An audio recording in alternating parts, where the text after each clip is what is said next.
सभी योगी भाई बहनों को मेरा प्रणाम, सुप्रभात। आज हम आपको अर्ध मत्स्य इंद्रासन के बारे में बताएंगे और उसका पोस्चर, जो ठीक प्रकार से करने का तरीका और उसके लाभ। तो देखिए, हम प्रारंभ करते हैं।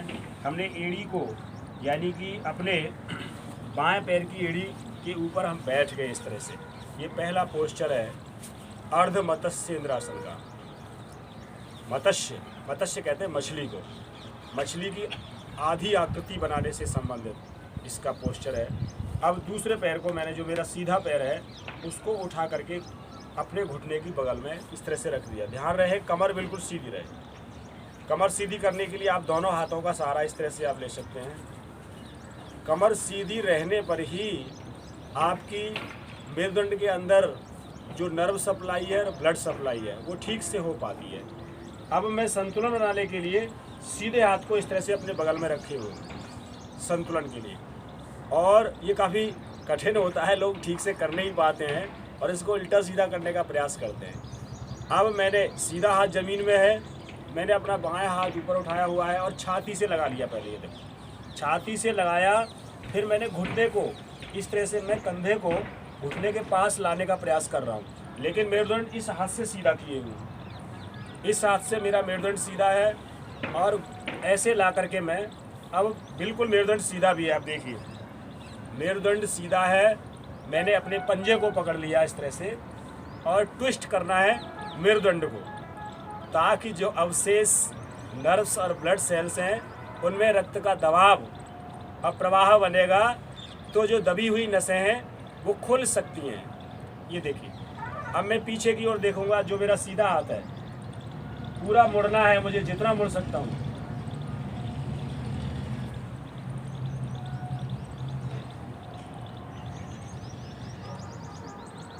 कम से कम 30 सेकंड आप मुड़िए और आपका पोस्चर भी सहज रहना चाहिए, ज़बरदस्ती नहीं हो, कहीं दबाव ना हो। इसीलिए मैं प्राय कहता हूँ कि किसी भी आसन को एक ही बार में पूरा करने का प्रयास मत करो। तो किसी भी आसन को आप स्टेप में डिवाइड कर लो। आप पहले इसी पोस्चर पर थोड़ा सा अभ्यास कर लो, 2 दिन 3 दिन।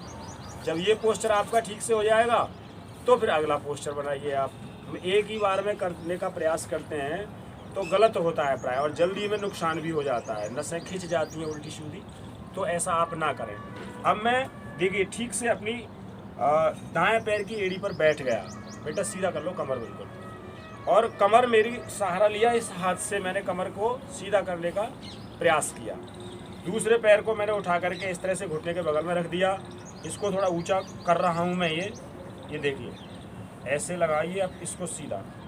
किसी का शरीर स्थूल होता है तो ये पोस्चर बनाने में दिक्कत होती है, लेकिन धीरे धीरे प्रयास करने से वो सही हो जाता है। अब मैंने अपना दायां पैर उठाया और इस तरह से छाती से लगाया, और मेरा उद्देश्य है घुटने को दबाना। घुटने को दबाने से जो कमर की ये जो मांसपेशियां हैं और ये जो नर्व्स हैं ये मुड़ेंगी, उन पर दबाव बनेगा। ये देखिए, इस तरह से मैंने इसको दबा दिया।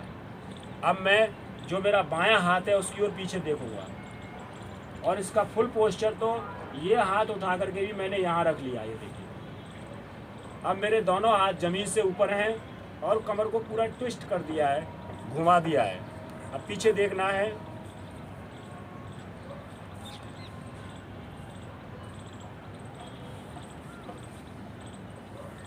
जितना कर सकते हैं उतना करिए, सहज कीजिए।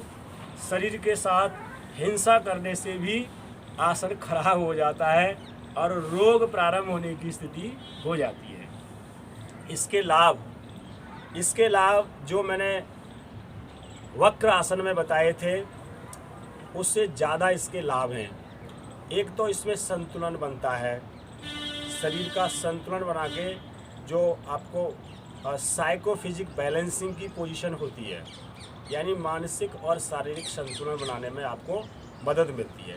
दूसरी बात, जो आपकी नसें मेरुदंड में जो दब जाती हैं या नर्व सप्लाई कम हो जाती है, किसी स्थान पर ब्लड सप्लाई कम हो जाती है, तो वो बॉडी का पर्टिकुलर अंग या सुन्न होने शुरू हो जाता है या उसमें दर्द प्रारंभ हो जाता है।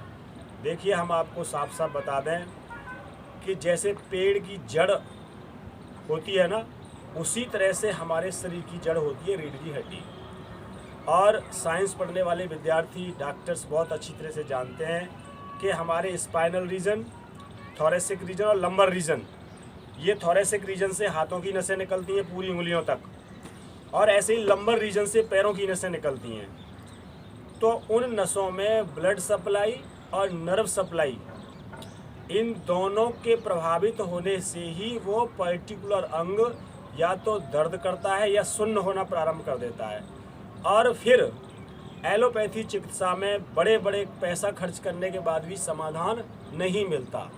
उसका कारण है हमारे पोस्चर में, यानी हमारे बैठने के या खड़े होने के तौर तरीके में गलती होना, या हमारे खान पान या गैस वायु विकार बढ़ जाने से ही हमारे ये सब रोग प्रारंभ हो जाते हैं। वो वायु का प्रवाह भी अवरुद्ध हो जाने से रोग प्रारंभ होते हैं। तो मैंने काफ़ी बता दिया है।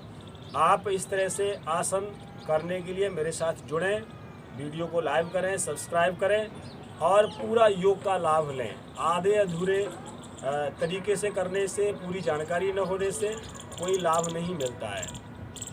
चलिए ओम बोलेंगे एक बार और समापन करेंगे।